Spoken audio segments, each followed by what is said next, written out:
Hello to everyone. This is Viewpoint on Noyan Tapan TV, and I am Benyamin Poghosyan. Today we will discuss three main issues which happened during the previous week. First of all, let's speak about the statement of the President of European Council spokesperson, which was issued on May 31. This statement was in kind of different than the statement which came on May 22, immediately after the meeting of Pashinyan, Aliyev and Charles Michel held in Brussels.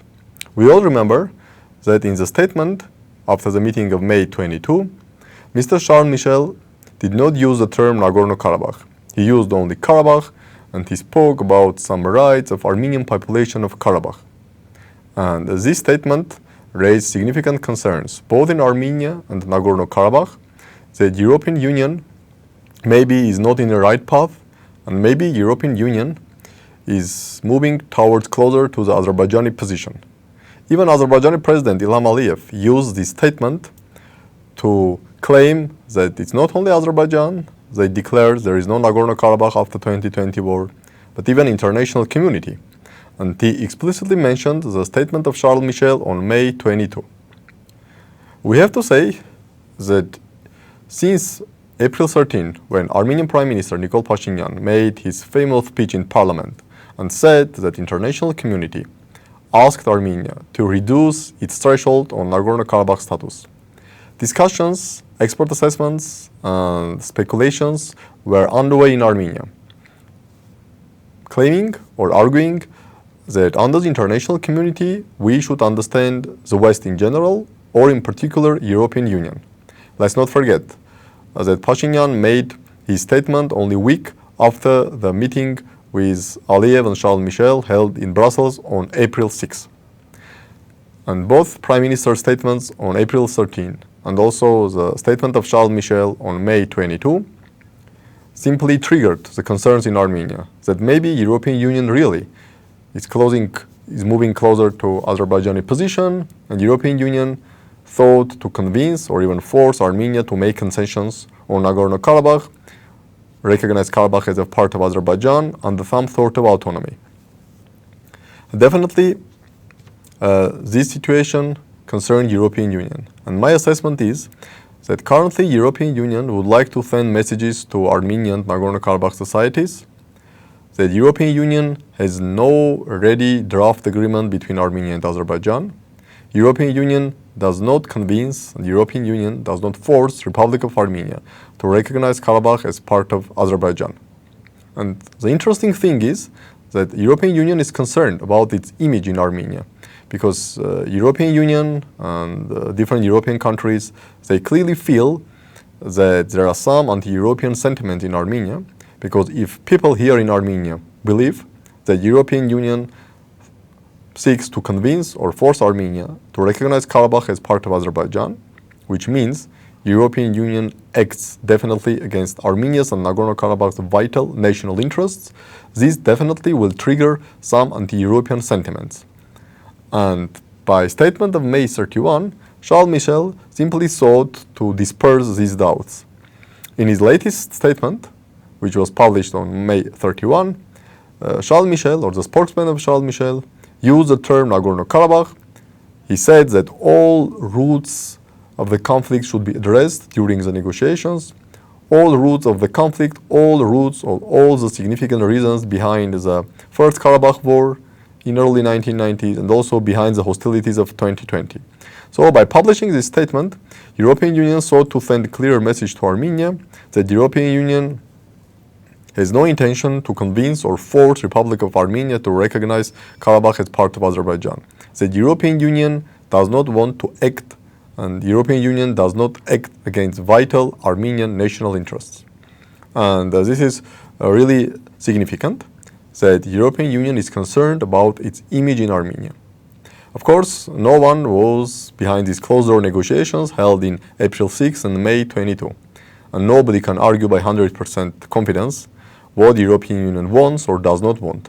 But at the end of the day, now we receive messages from the European Union that there are no plan to convince or force Armenia to recognize Nagorno-Karabakh as a part of Azerbaijan. Simply, European Union wants to provide an alternative platform for Armenia and Azerbaijan to conduct negotiations, and the European Union believes that to be able to reach long and lasting peace in South Caucasus, all issues between Armenia and Azerbaijan, including the status of Nagorno-Karabakh, should be discussed and should be dealt with. Another important event which happened during the previous week was the June 3rd meeting of Trilateral Armenia-Azerbaijan-Russia Commission on Restoration of Communications. The commission itself was established more than 1 year ago, immediately after the January 2021 Pashinyan-Aliyev-Putin meeting in Moscow. And the main core idea of this commission is to work about fixing the routes which will connect Armenia with Iran via Nakhichevan and which will connect Azerbaijan via Armenia with Nakhichevan. But the commission discussed not only the routes, highways, railroads, but also the legal status of the routes. And we all know that during the last 15-16 months, Azerbaijan claims that Azerbaijan will not tolerate any border or customs control in Syunik, while Azerbaijani goods and persons will traverse via Syunik to travel from Azerbaijan to Nakhichevan. While Armenia's position is very clear that border and customs control should be there.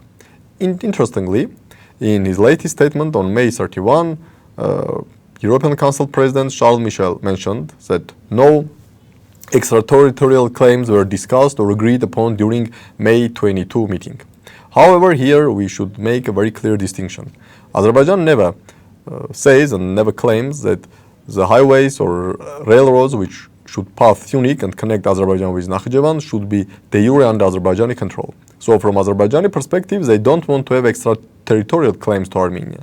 They say definitely both highway and railway should be under Armenian control, but there should be no border and passport controls.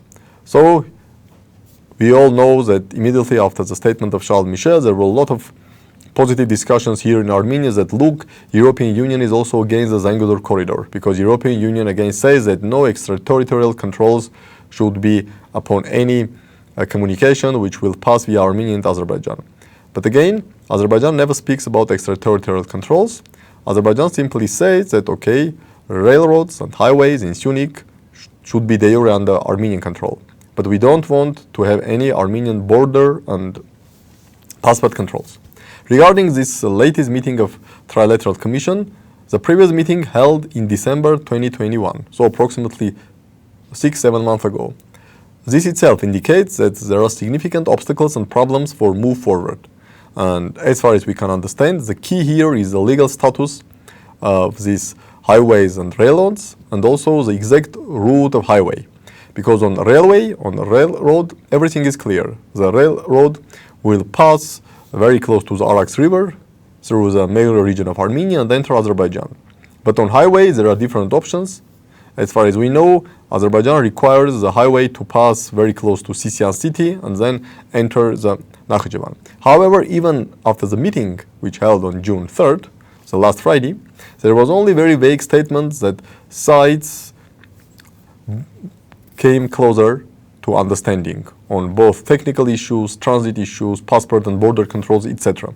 But again, there is no clear statement about any agreements reached, which means that the significant disagreement remains. Most probably, Azerbaijan continues to demand no border and passport control in Syunik, while Armenia rejects this.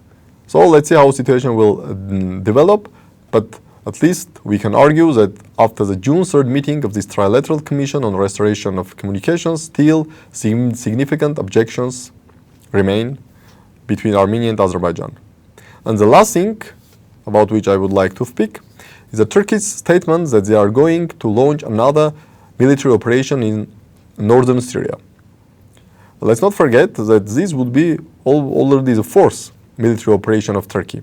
Turkey first occupied some territory of Syria in summer 2016. Then he occupied the northwestern part of Syria, Afrin, populated by Kurds, in January 2018, and the last military operation launched by Turkey was in October 2019. And now President Erdogan spoke about fourth military operation, telling that they would like to connect these two zones in northeastern and northwestern Syria, controlled by Turkey, and they simply want to connect this. Of course, the statement raised significant concerns among Kurds in northeastern Turkey. Let's not forget that Kurds are the main allies of the United States, and during the war against ISIS, the Kurds, supported by United States, played a significant role in bringing defeat to ISIS and capturing ISIS capital Raqqa in late 2017. Currently, the 20-25% of Syria is controlled by so-called Syrian Democratic Forces, a union between Kurds and Arabs, mostly controlled by Kurds, and supported by United States. And United States deployed up to 900 special forces in northeastern Syria. However, despite this, President Trump gave its consent to President Erdogan to launch the military operation against Syrian Kurds in October 2019.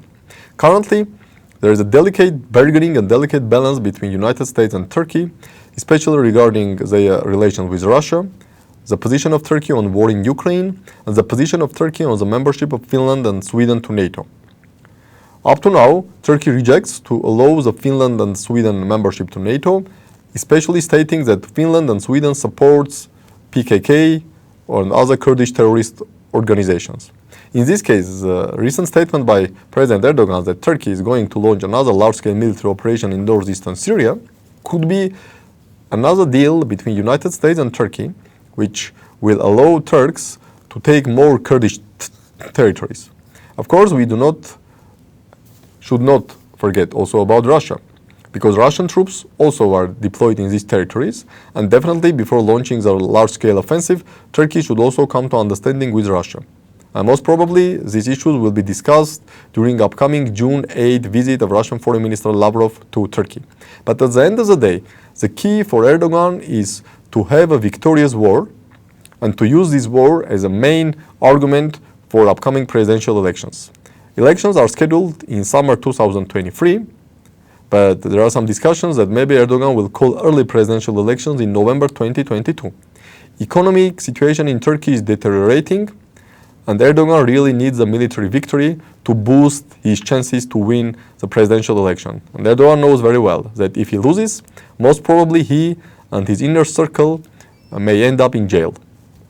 So let's see how Turkey will continue its strategic bargaining with both the United States and Russia, trying to get their permission to launch another large-scale attack against Syrian Democratic Forces, against Syrian Kurds. And simultaneously, this could be part of also the ongoing Russia-Turkey negotiations regarding the end of blockade imposed by Russia on Ukrainian ports, which will allow to bring Ukrainian grain and Ukrainian wheat into the international markets. And also, there is a strategic bargaining between Turkey and the United States on the issue of membership of Sweden and Finland into the NATO. So we will have very intensive diplomatic maneuvers in the upcoming days and weeks in the Middle East.